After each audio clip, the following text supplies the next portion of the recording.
Amigos de Apuntes de Rabona, estoy con Pablo Duarte, escritor, ilustrador, editor. ¿Qué más, Pablo? No, nada más, hasta ahí te dejemos. faltaba más.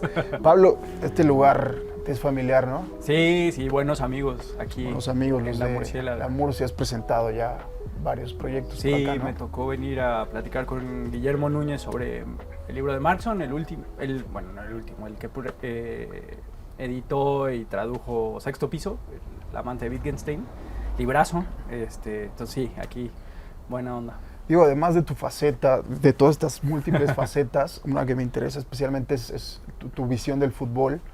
Eres escritor, ensayista, debutaste como ensayista en grandes ligas además con Gris Tormenta. Pero bueno, venimos a hablar particularmente de fútbol, Pablo. Me interesa mucho conocer tus percepciones. Hay una frase que me encanta, que es de Alessandro Barico, que el fútbol sirve para tener una primera y confusa intuición de las cosas, ¿no? Me parece una frase redonda por muchas cosas. ¿Qué te interesa particularmente el fútbol? Pues originalmente me interesaba jugarlo, como creo que a mucha gente.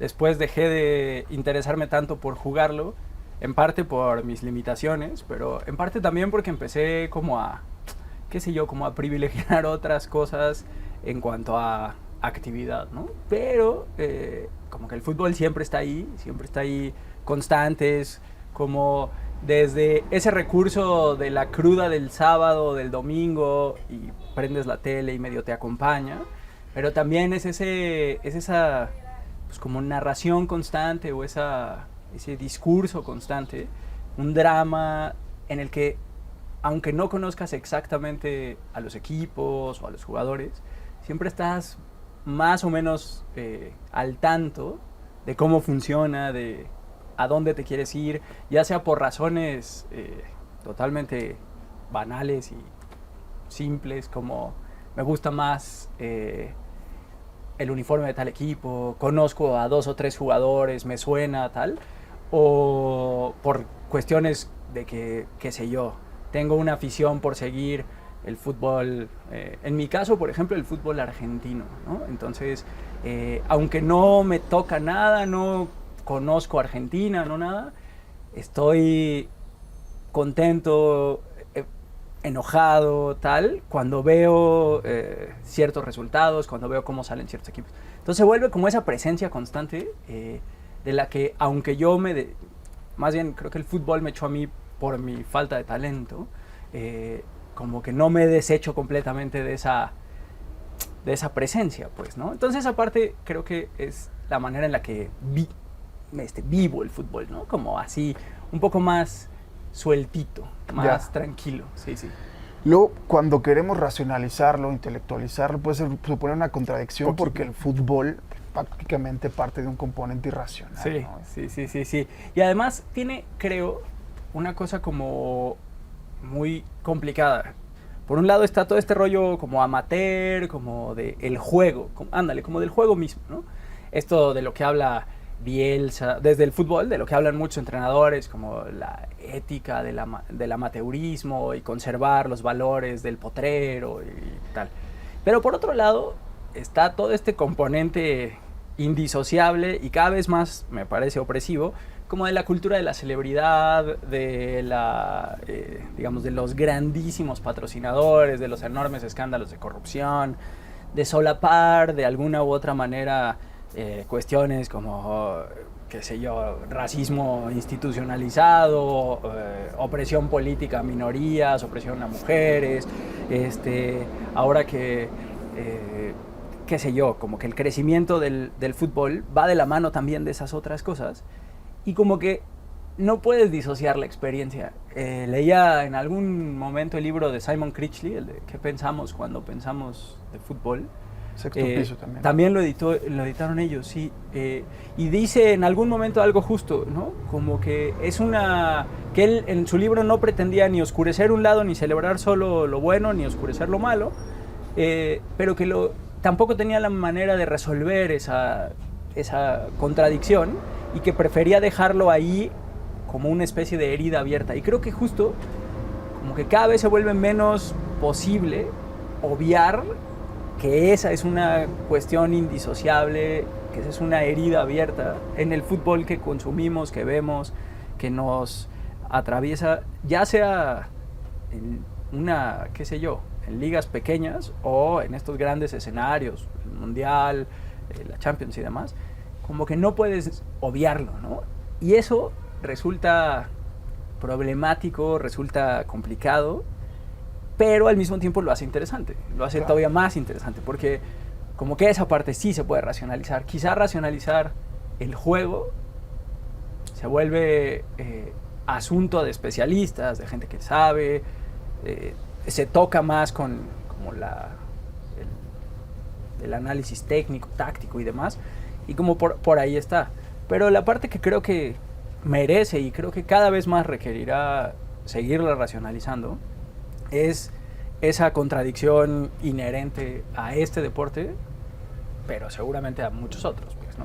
Y justo con lo que dices, voy a tirar ahí un guiño a Gris Tormenta, la colección editor, porque hablan del backstage de la literatura. Sí, sí. Yo quiero trazar la analogía. El backstage del fútbol, lo platicaba con Paula, la editora de Apuntes de Rabona, y me decía, el backstage del fútbol está a la altura del stage. ¿Cómo conviven esas dos cosas? Eso está bueno. Mira, creo que desde que sabía que íbamos a platicar y que ¿no?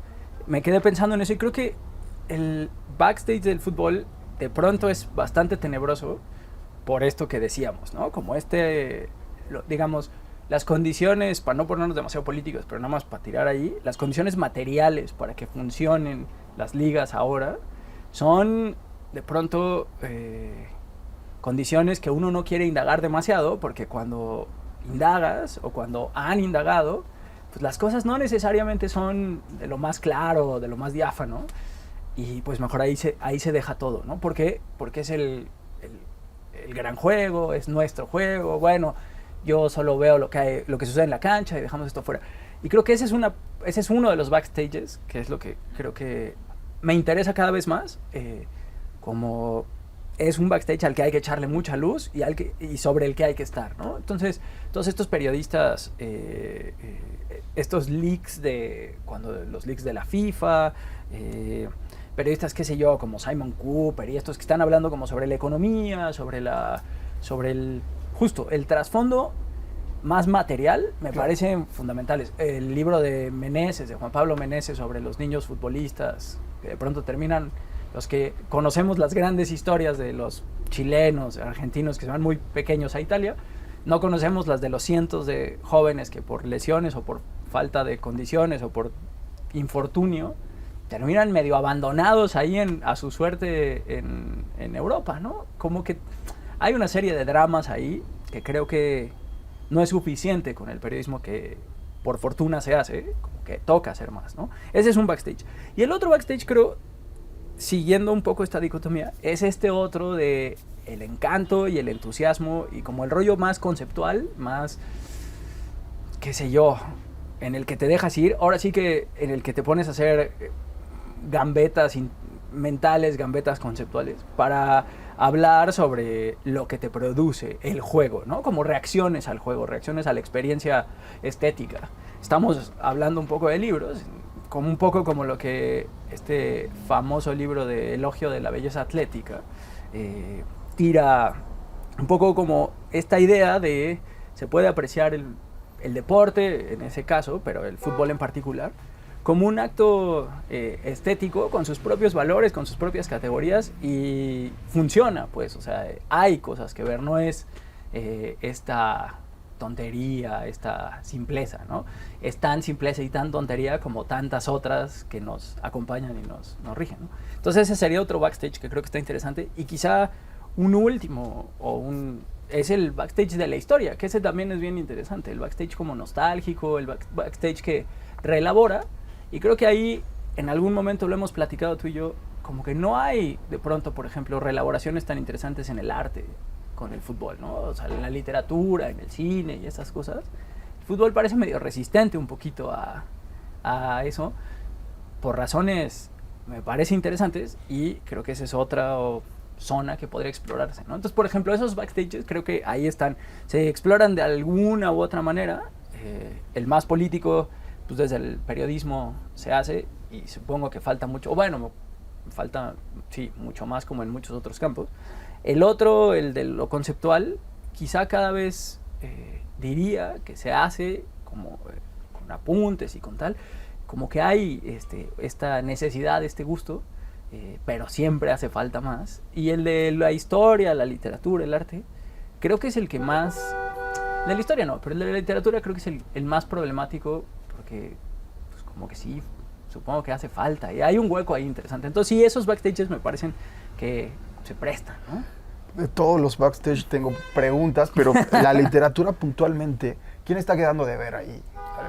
El juego se ha pervertido, Uy. se ha vuelto menos interesante, o los contadores de historias un poco están despistados con otras cosas. O sea, en mi opinión, creo que es una cuestión de que el juego es complicado. Siguiendo con... O sea, como que está, creo, como que hay una condición rara para el fútbol, ¿no? Como que es un juego que es eminentemente colectivo, y desde ahí se podría hablar, pero también es un juego de individualidades. Entonces, creo que esa dualidad, no sé por qué como que no se ha dado ese justo, qué sé yo, esa justa expresión dramática para hacer grandes obras de fútbol. Yo no recuerdo, me acuerdo del Regate de Sergio Rodríguez, que publicó Anagrama, que es una gran novela, pero es una gran novela que tiene como un peso importante de la relación de un hijo y su padre, todo alrededor del fútbol, sin que el fútbol sea solo decorado, ¿no? Claro. Pero cuesta trabajo. No sé si tú te acuerdas de alguna, no sé si tú tengas una así como favorita. Estaba pensando lo que dices, está la de Peter Hanke, el miedo del portero al penalti, pero en realidad el fútbol es un elemento residual, más psicológico. Podría ser el, qué sé yo, el tenis, bueno, no, pero el jardinero derecho, el miedo del jardinero derecho al fly ball o una cosa así, ¿no? Sí, o del pitcher, sí, es una cuestión más psicológica, en realidad. Por eso te preguntaba, ¿quién estaba fallando? ¿No? El fútbol todavía es un territorio fértil, es decir, ofrece lecturas interesantes en términos sociales, culturales, o ya está tan mercantilizado que parece algo... Por ese lado, yo creo que se presta mucho más para como esta ahora como borradura de géneros y hablar un poco, por ejemplo, de periodismo narrativo, de autoficciones, de cosas así. Por ejemplo, yo no recuerdo, salvo la de Johan Cruyff, que no sea por razones meramente de chisme, biografías o memorias, ejercicios memorialísticos de futbolistas muy, muy interesantes, ¿no? La de Zlatan es muy interesante, pero digamos porque le saca la guadaña y le tira, ¿no? La de Cruyff, a mí me gustó mucho porque hablaba como elaboraba conceptos, ¿no? Como que reelaboraba cosas.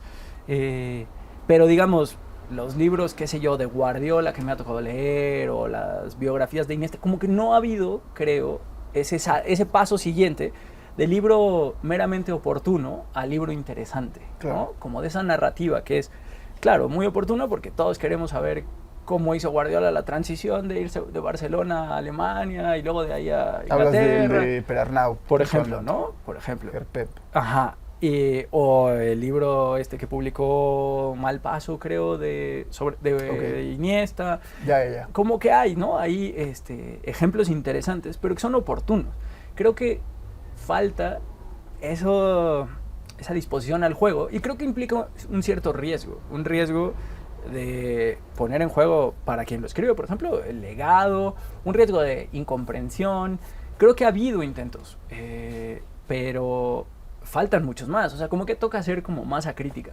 Por ejemplo, en el caso del boxeo, en el caso del béisbol, creo que por la naturaleza también más bien episódica, y que ahí sí hay un enfrentamiento 1 a 1 claramente, ¿no? El enfrentamiento bateador-pitcher no tiene, casi que podría ser un partido aparte de lo que sucede en el campo, ¿no? El enfrentamiento entre dos boxeadores es un drama uno muy fácil de narrar, de historiar, de encontrar las líneas, ¿no? El fútbol es mucho más dinámico, es como un ida y vuelta entre lo colectivo y lo individual. Casi diría, durante 90 minutos se abre un hueco de una vida no totalmente colectiva y no totalmente individual, y eso es mucho más problemático narrarlo, me parece. O sea, requiere otras estrategias, claro, ¿no? Y Lo que hablábamos, ¿no? Así como hay deportes más o menos cinematográficos, hablabas del béisbol, hemos platicado del tenis.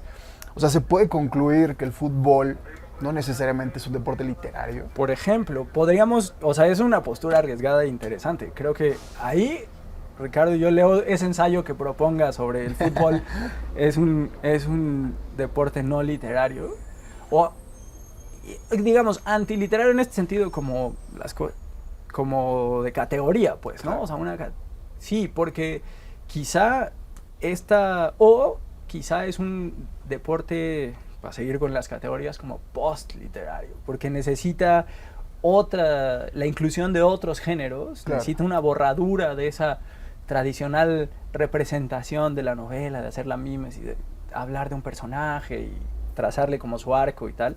Quizá lo que requerimos es otras cosas, la inclusión de la realidad, la inclusión de lo colectivo, de lo político, en ese drama para poderlo narrar en su totalidad o para poderlo narrar mucho más cerca de lo que sucede en el campo, porque no sé si te pase, a mí me pasa que muchas de esas novelas lo que me hacen es como crear justo como escenarios en los que el fútbol es completamente ancilar, completamente sustituible, ¿no? Como que el fútbol nunca es determinante para la narrativa. Claro. Quizá la del regate es la que más me gusta, por eso, pero, o por ejemplo, aquella histórica de Nick Hornby, quizá porque inauguró un camino, ¿no?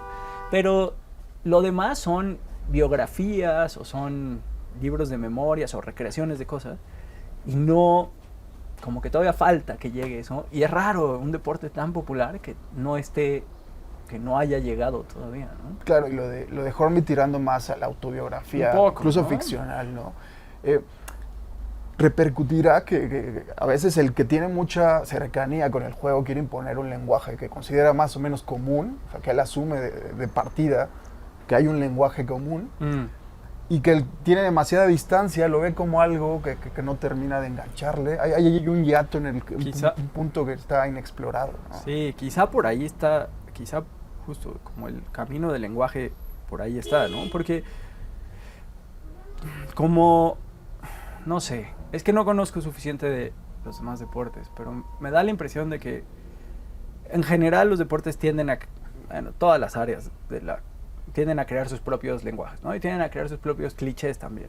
Y creo que los clichés del fútbol son de pronto bastante persistentes, sí, ¿no? Y entonces se vuelve como una taquigrafía que ya implica poca elaboración, implica poco juego con el lenguaje, ¿no? Justo, para hablar del juego se recurre como a lo más formulaico, cuando se podría, quizá, todo esto es un supuesto y estamos tirando aquí nomás, pero supongo que una exploración posible, o por lo menos más interesante, de los temas de los lenguajes del fútbol sería salir de los clichés, reelaborar esos clichés, porque los clichés luego son muy convenientes, ¿no?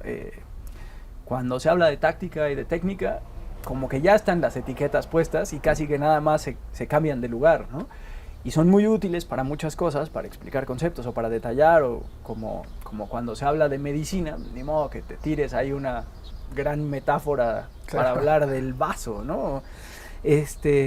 Lo mismo supongo pasa cuando estás hablando del medio campo y del 5 y de la...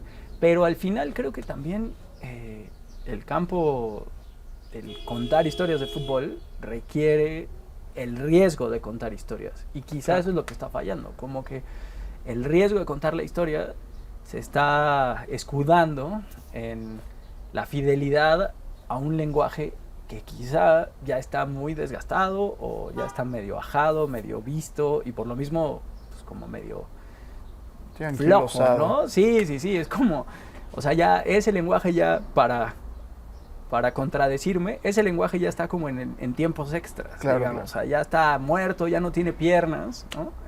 Para seguirme contradiciendo, y quizá tocaría refrescarlo de alguna u otra manera.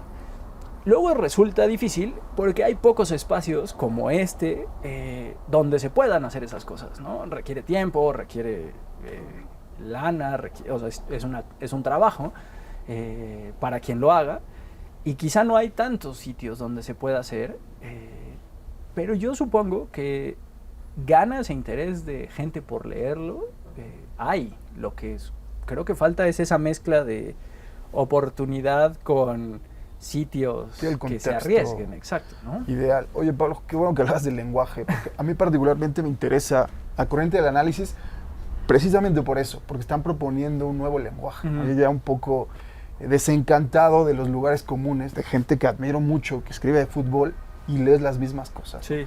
Que puede ser propiciado por esta cercanía tan evidente con el juego, ¿no? Puede ser. A ti particularmente como creador, ¿te ha sacado a flote el fútbol? Es decir, ¿ves en él algo interesante como creador, específicamente? Pues, o sea, creo que lo que más me ha gustado como creador, o como para hacer cosas, ha sido cuestiones no futbolísticas como tal, sino más bien como lo que provoca, lo que sucede cuando vas ahí. Por ejemplo, esta cosa... Ahí sí le creo y estoy completamente con él, con Critchley, cuando habla como del momento de momentos, ¿no? Como, o cuando Dante Panzeri habla de la dinámica de lo impensado. Él lo habla desde a ras de pasto, desde el campo, ¿no? Celebrando al innovador, al jugador que se atreve a hacer cosas. Pero también como espectadores creo que nos pasa ese momento en el que estamos conscientes de que sucedió algo espectacular, algo, otros dicen sublime, qué sé yo. Creo que ese tipo de experiencias son inenarrables y uno se identifica con ellas. Supongo que sucede en todos los deportes, pero pues, al ser fanático del fútbol, pues es ahí donde como que esa experiencia sí abre un horizonte rarísimo, un horizonte difícil de comunicar, un horizonte que incluso ni siquiera se necesita comunicar, más bien es como un horizonte de pura experiencia, ¿no? Y que no implica que tú lo practiques, o sea, es decir, qué sé yo, quienes estuvieron presentes en el partido del Real Madrid contra el Logroñés, pues nadie, o sea, todo el mundo idealiza esa chilena, pero al mismo tiempo pues nadie podría hacer lo que hizo Hugo, o bueno, muy pocas personas podrían hacer lo que hizo Hugo, pero no importa, como que el asunto de participar a la distancia, como que sí abre unos caminos de la experiencia que creo que se derraman a otras áreas, por lo menos como una cuestión de lo que es posible, como que te abre posibilidades. Entonces, todo este rodeo para decir que en ese sentido creo que el fútbol me ha, a mí, como planteado posibilidades, ¿no? Como las posibilidades de la experiencia. ¿Hay que adherirse a estos códigos y reglas específicas o es la mejor trampa posible para precisamente caer creo que en eso? Es una gran... O sea, al final los códigos y las reglas están ahí y si no, se empezaría a hablar como de otra cosa, ¿no? Si no participas de alguna manera de esos códigos. Pero creo que al mismo tiempo esos códigos hay que hacerlos como con todas las reglas, como con todas las autoridades, hay que ponerlas un poco en jaque, hay que empujar contra ellas. Entonces como que hay que observarlos para rebelarse contra ellos, me parece, ¿no? Como incluso los códigos descriptivos, a la hora de hablar, pues, a la hora de crear, a la hora de hacer algo con el asunto. Creo que, como dices, estas corrientes que tratan de observar el fútbol de otro modo, están tratando de hacer un poco eso, ¿no? Como cómo está el campo, cómo se habla, cómo se analiza, cómo se dice, cómo se narra lo que pasa, y contra ello, dónde son los huecos, las zonas oscuras, qué está faltando, qué tal. Pues sí, es un constante empujar. Entonces creo que están ahí, pero son, como dices, si uno los respeta demasiado, es la receta perfecta para convertirte justo en eso que... O sea, para volver a hablar del fútbol de la manera más llana, ¿no? Claro, y con estos caminos experimentales lo que sucede es que existe gente autoproclamada como los guardianes de ese fútbol, ¿no? Que a veces no solo es escribir a contracorriente, sino sí, arrebatarle Claro. el cetro del lenguaje y de la narrativa fútbol Claro. a una cantidad de gente que parece que tiene ese control, ¿no? Sí, y se entiende también que, o sea, que la gente quiera conservar eso, porque el fútbol, pues es eso, es como también es un asunto identitario, de pertenencia, o sea, como que, ¿por qué me quieren venir a cambiar a mí mi partido y mi relación con, qué sé yo, con los Pumas, o con la selección, o con el fútbol en general? Yo así lo vivo, o a mí que me van a venir a decir que el Real Madrid es una mega empresa y no sé qué. Yo amo al Real Madrid aunque nunca haya puesto un pie en España, qué sé yo, no sé, lo que dirá la gente. Y pues sí, pues todo bien. Lo que creo que está interesante es que conforme hay más información, regresando al tema de los backstages, como que cada vez es menos posible obviar toda esa otra como base, ¿no? La parte de abajo del iceberg, fútbol, que es enorme, que es contradictoria, que está llena de posibilidades y de contradicciones y de cosas complicadas, y que tienen que integrarse, creo, a la hora de hablar de fútbol. Como que cada vez se me hace menos posible, por lo menos a mí y en mi experiencia, y cuando eso pasa es cuando menos me interesa el fútbol, como estas cosas de, bueno, sí, pero hay que hablar solo de lo que pasa en la cancha porque ahí no hay política, ahí solo hay juego. O sea, sí, no.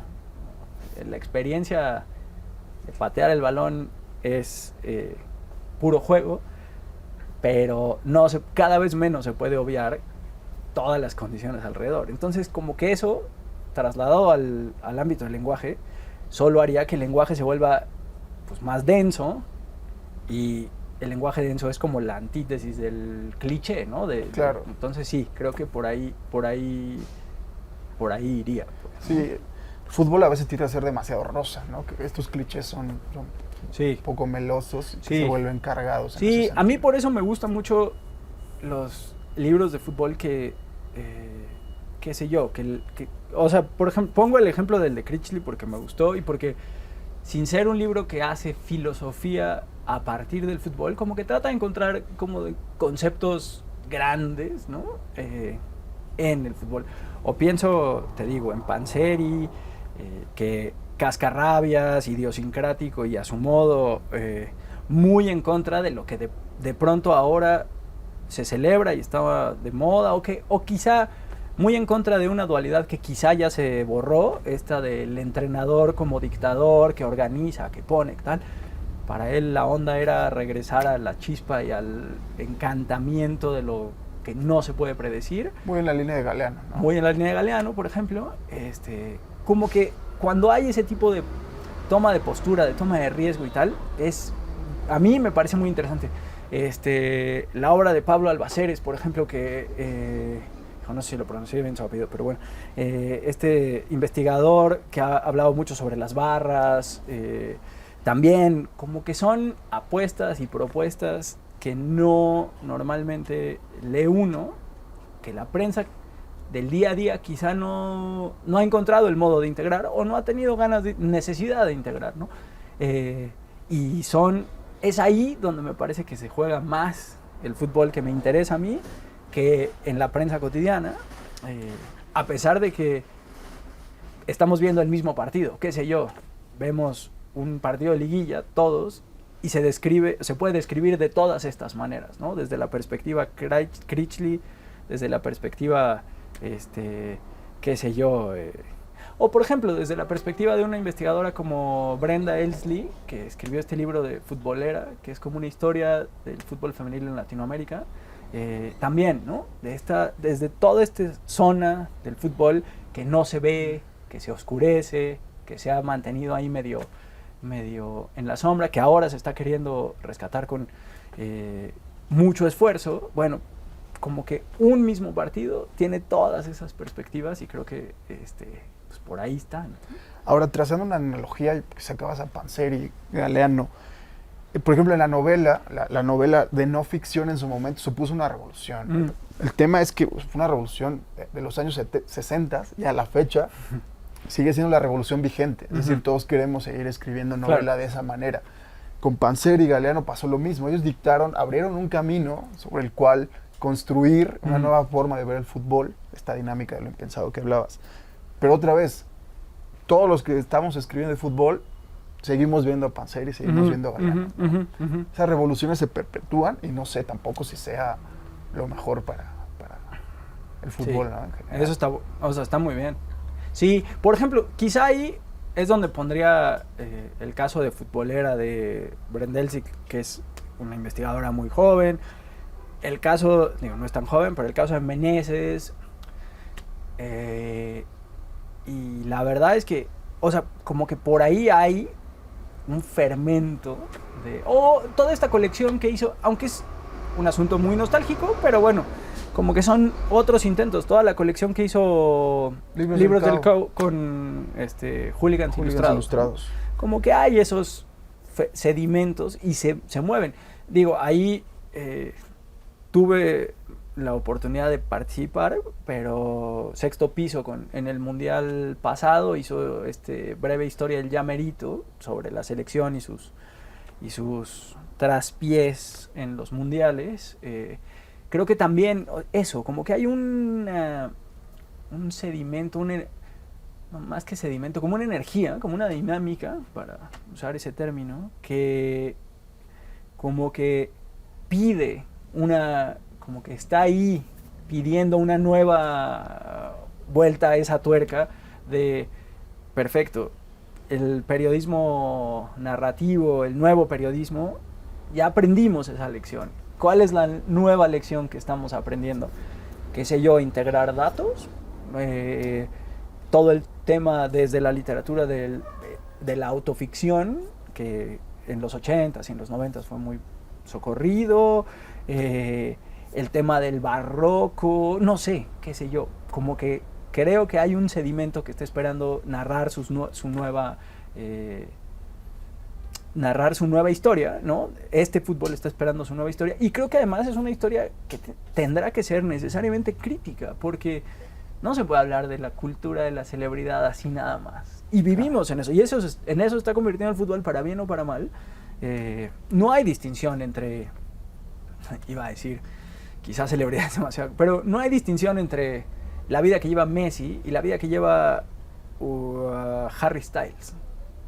Se dedican a cosas distintas y tal, pero en esencia hay un empate en el modo en el que se les cosifica por un lado, se les cuenta, y hay otro en el modo en el que, o hay otra manera en la que los dos tienen como una imposibilidad de ser personas, a pesar de que sus redes sociales nos muestren que son iguales que nosotros, y ellos también juegan con, en el caso de Messi, con sus hijos y tal.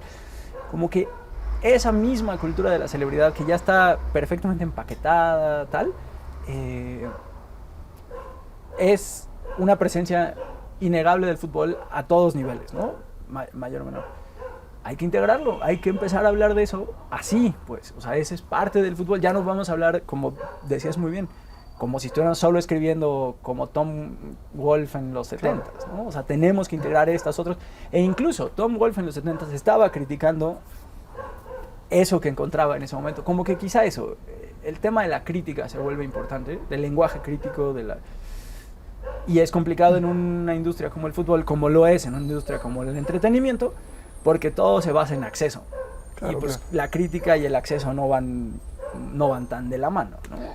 Oye, quería hablar de Breve Historia de Llamerito, porque escribiste un gran texto de Haití, pero luego tocaste otro punto súper interesante. Leila Guerriero hablaba de que queremos encajar todo en una moral progresista, neoyorquina, ¿no? Otra vez, estamos llenos de contradicciones, ¿no? Apelamos mucho a ese romanticismo de antes, cuando nos parecía romántico el que ese jugador se codara con la mafia, claro, que fuera un tipo de carne y hueso, que se emborrachara. Y ahora queremos que encaje todo con esta moral, con estos regímenes militares de los futbolistas, ¿no? Entonces, ahí, al mismo tiempo estamos pidiendo historias, estamos exigiendo cosas interesantes, pero desde una moral está lo que dice, Sí, ¿no? eso está... Progresista neoyorquina, ya dice. Eso está bien interesante. A mí lo que me gusta, sobre todo, es como ese tipo de textos que no se ponen necesariamente juzgones. O sea, es decir, la cultura de las celebridades y es criticable digamos, hay que contarlo, ¿no? No hay que sacarle no hay que esquivar ese bulto, ¿no?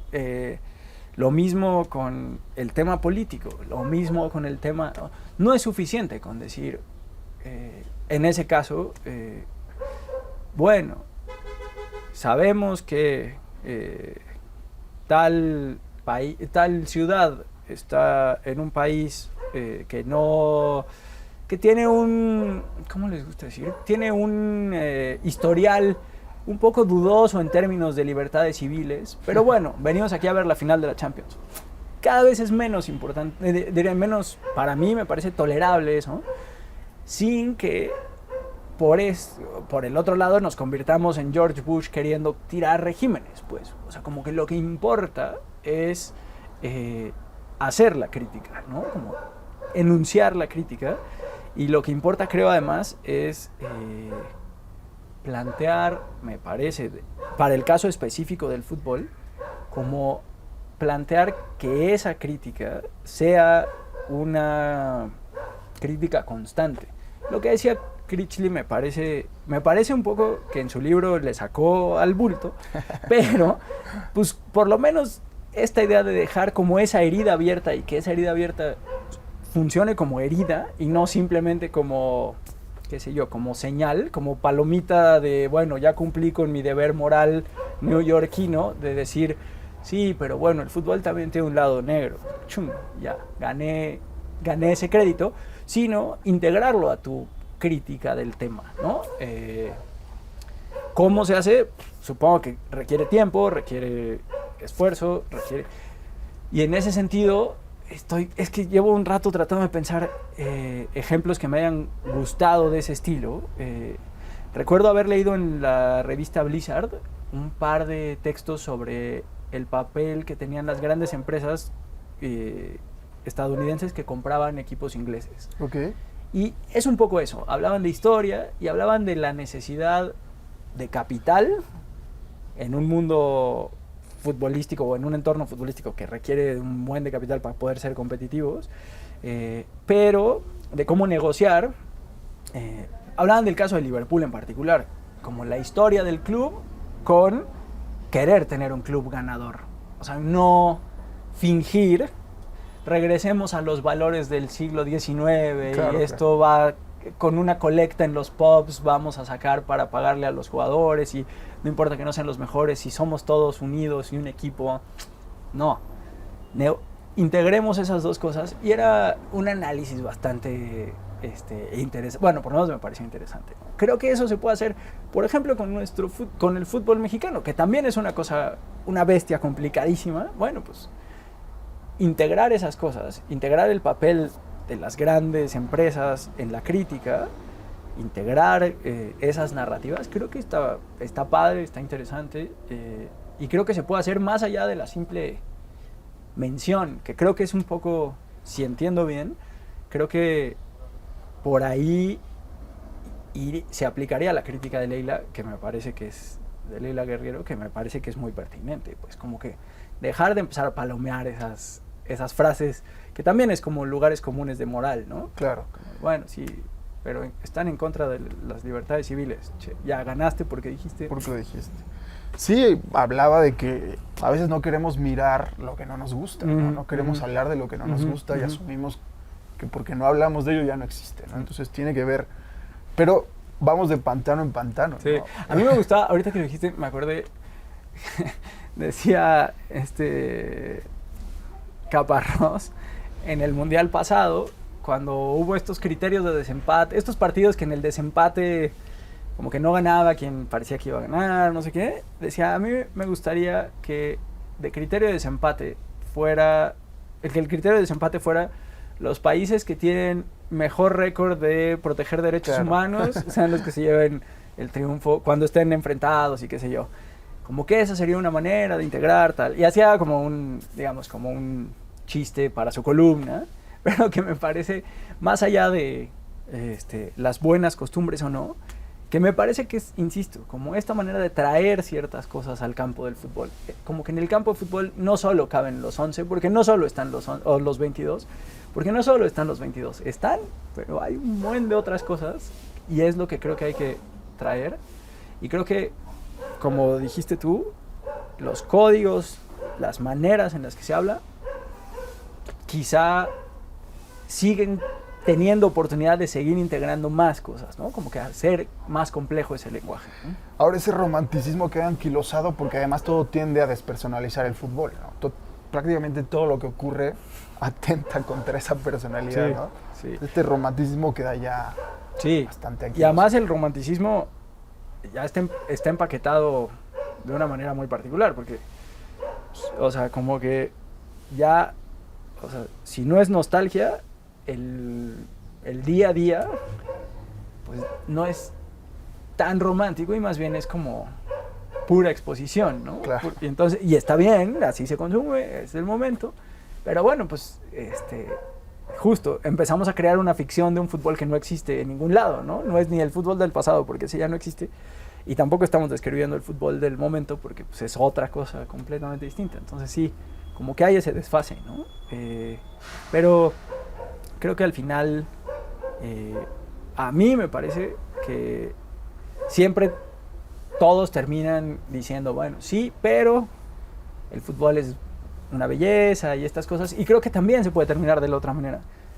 Como que el fútbol, sí hay un cierto riesgo de que el fútbol se convierta en una, qué sé yo, en una especie de otro deporte, ¿no? En una cosa completamente distinta, y que lo que la gente suele hacer en las canchitas, la gente suele hacer por gusto y tal, sea muy, muy distinto o cada vez más distinto de lo que sucede allá, en los campos, en la tele, en los estadios, y eso está chafa. Hasta la misma experiencia de ir al estadio empieza a ser distinta. No que esté mejor ir a un estadio donde todo esté lleno de, qué sé yo, de basura pero tampoco la experiencia de ir al estadio como si fuera un mall está tan padre. Entonces como que sí hay un algo que, sí hay una tendencia que quizá no está en el aficionado, en la aficionada, quizá no está en el periodista de tener, pero sí es una tendencia que hay que conversar, que se tiene que hablar con cada vez más urgencia.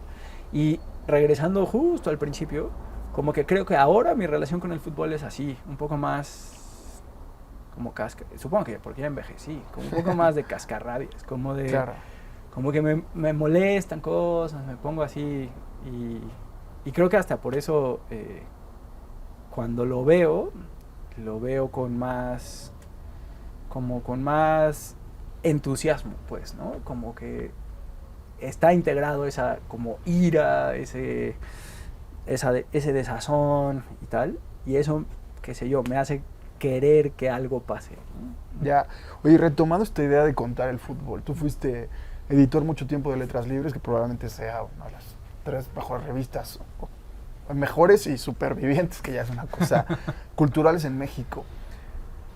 ¿Tú cómo te relacionabas o cómo percibías tu diagnóstico? Me interesa mucho como editor de lo que representaba el fútbol como elemento narrativo. Es decir, era palpable, estaba ahí, era una cosa totalmente lateral y periférica. Era una cosa más bien lateral, y creo que tiene que ver con como la manera en la que, en el momento en el que yo estaba, la revista como que concebía la cultura, ¿no?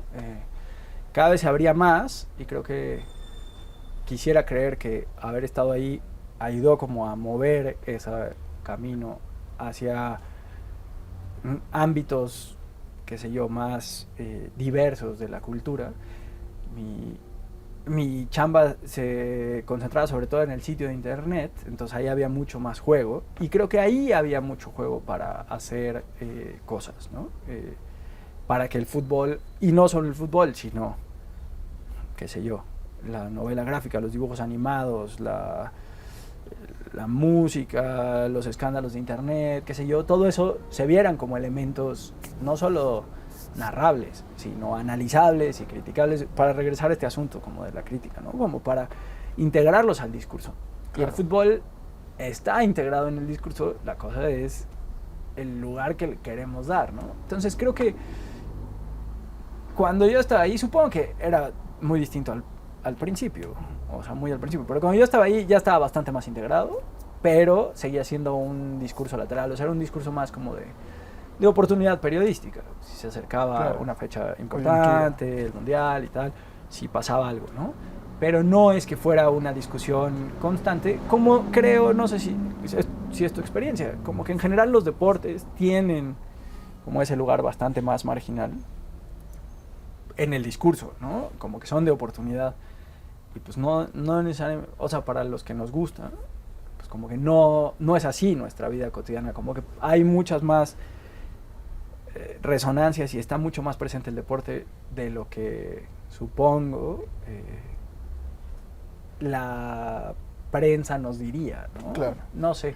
Entonces sí, era particular, pero creo que en mi caso ya estaba bastante más integrado, aunque seguía siendo, pues no era un tema que se estuviera buscando, sino más bien cuando había la oportunidad sí se entraba, ¿no? Y creo que esto que dices solo señala la necesidad difícil de que siga habiendo espacios donde se pueda hablar de deporte, ¿no?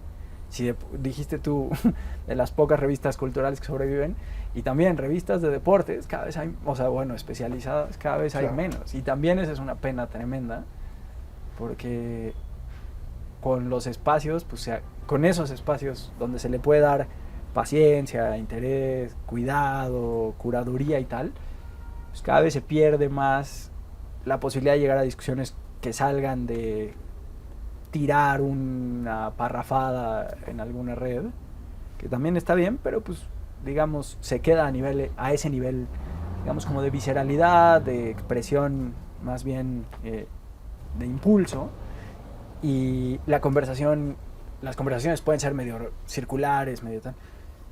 Es necesario como una lectura atenta, como algo más para crear estos discursos un poquito más complicados, y creo que la pérdida de espacios es abrumadora. Totalmente. Y esto detona ya una reflexión que puede ser más o menos rotunda, ¿no? Yo creo que el mejor lugar posible para un texto, un ensayo de fútbol, son las revistas literarias, más que los medios periodísticos. Entonces, ahí llegamos a este camino del que hablabas, otro pantano, vamos de pantano a pantano, son limitadísimas, ¿no? Sí. Entonces, el escaparate se vuelve... Sí. Y esfuerzos, por ejemplo, como, qué sé yo, Orsay, esa revista, que tenía como... que tiene, pues, como una filiación por el fútbol o por los deportes, sobre todo por el fútbol, pues creo que es muy contextual, ¿no? O sea, fuera de Orsay porque surgió en Argentina y porque las personas que la hacían tenían cercanía con el fútbol y porque el fútbol funciona. Pero otros esfuerzos pues, quizá no son tan cercanos al asunto, y como dices, creo que sí, el potencial de análisis, el potencial como discursivo, el potencial del lenguaje está en estos lados y no en la prensa, y que no haya más lugares es una pérdida horrible. O sea, pensar que sitios como Grantland y luego de Ringer, de Athletic y tal, son así de difíciles porque son así de caros, porque son así de complicados, es un poco descorazonador. Y cuando ves, bueno, no están esos, pero están, y tampoco hay esos otros que están, ¿no? O sea, tú comandas ahí un esfuerzo importante, espacios como apuntes, pero párenle de contar, o sea, tampoco hay mucho más, tampoco están surgiendo, y lo que surge es justo esfuerzos nobles y efímeros que reflejan más que una falta de interés, condiciones muy particulares y muy complicadas, ¿no? Totalmente. Y Pablo, estamos llegando al final de la charla, pero quiero dejarte ahí una cosa. Hablas de Cassiari, Argentina como posible bastión, ¿no? Pero Yo creo, a ver, el periodismo narrativo latinoamericano fue un precedente, o sea, se marcó una tendencia absoluta, fue un referente para todos los periodismos en general. Con esta relación que supuestamente tiene el fútbol con Latinoamérica, ¿no crees que ahí se perdió una gran oportunidad con toda esa generación de periodistas narrativos, que podemos irnos desde Walsh hasta Salcedo Ramos y los contemporáneos? O sea, se perdió ahí una oportunidad para democratizar las historias a fuego lento del fútbol. Yo creo que, o sea, yo creo que sí es una cuestión de lo que decíamos hace un momento, de la falta de, o sea, de la precariedad de los espacios, ¿no? O sea, como que las revistas y tal siempre se hacen con una mano adelante y una atrás, siempre se hacen así muy apenas, y de pronto así es, y no hay modo, pero luego hay contextos particulares que son pues como muy adversos para este tipo de empresas, para este tipo de emprendimientos, para este tipo de proyectos, y creo que sí, o sea, terminan por grandes talentos, y supongo que ese boom y lo que tuvo de repercusiones y todas las personas que ahora están también haciendo periodismo, que les gusta hacer periodismo, están necesitando espacios que no existen porque sí, o sea, como que el contexto no lo está dando. Y a mí lo que me saca un poco de quicio es que al mismo tiempo el contexto fútbol, la cantidad de dinero que mueve el contexto fútbol es abrumador, pues, ¿no? Entonces hay esa como disparidad completa que solo presagia cosas malas, cuando el poder tiene todo tan concentrado y las personas que podrían hacer críticas y tal son están tan disminuidas materialmente, claro, como que presagia, sí, eso, como una especie de situación de desequilibrio muy difícil de remontar, ¿no? Y por eso es a lo que me refería con que en cierto sentido el fútbol peligra, ¿no? O sea, peligra cómo contamos ese fútbol para que se vuelva simplemente el comunicado de prensa de esta enorme empresa llamada El Fútbol, que nos tira 3 o 4 comunicados, nos suelta 3 o 4 videos y con eso tenemos que satisfacernos, ¿no? Entonces sí, creo que todos estos periodistas de ese momento crearon una escuela, mostraron caminos, dieron herramientas, generaron inquietudes, y creo que lo que está faltando es sí las condiciones como materiales para que esas personas que han seguido la estafeta puedan seguir explorando estos lugares sin que tengan que hacerlo todo de su propio bolsillo, sin que tengan que hacerlo comiendo, claro. Sí. ¿no? O sea, el periodismo maruchan tampoco, o sea, Tampoco sí, es el camino, pero tampoco es sostenible, ¿no? O sea, uno lo hace, pero como que a la larga habría que encontrar ese modo, ¿no? Lo que es raro es que desde el fútbol no se vean y desde el fútbol me refiero a desde los grandes entes involucrados en el fútbol, ¿no? Gran charla, Pablo, No, Pablo Duarte. Saltamos de contradicción en contradicción. Anduve tirando ahí. Hoy nos dejaste reflexionando, que es lo que nos interesaba. Yo me voy a quedar con una frase, ¿no? La herida sigue abierta. Sí. Seguimos ahí en el mismo camino. Te agradezco un montón. Hombre, gracias. Ilegible sigue circulando, ¿no? Sí, todavía. Por suerte, ahí anda. Muchísimas gracias, Ricardo. Muchísimas gracias a Puntos por el espacio, la verdad. Proyectos en puerta, se viene otro libro. ¿Te pues animas ahí a escribir el libro de fútbol que más está bien, faltando? Ahora, justo ese es el desafío, ¿no? A ver, tanto que andas diciendo. A ver, aviéntate. ¿Por qué no lo escribes? Ahí va. Algo haré. Venga, prometido. Hasta aquí. Muchas gracias. Las cámaras de apuntes, ¿eh? Gracias, Pablo. Gracias, Ricardo.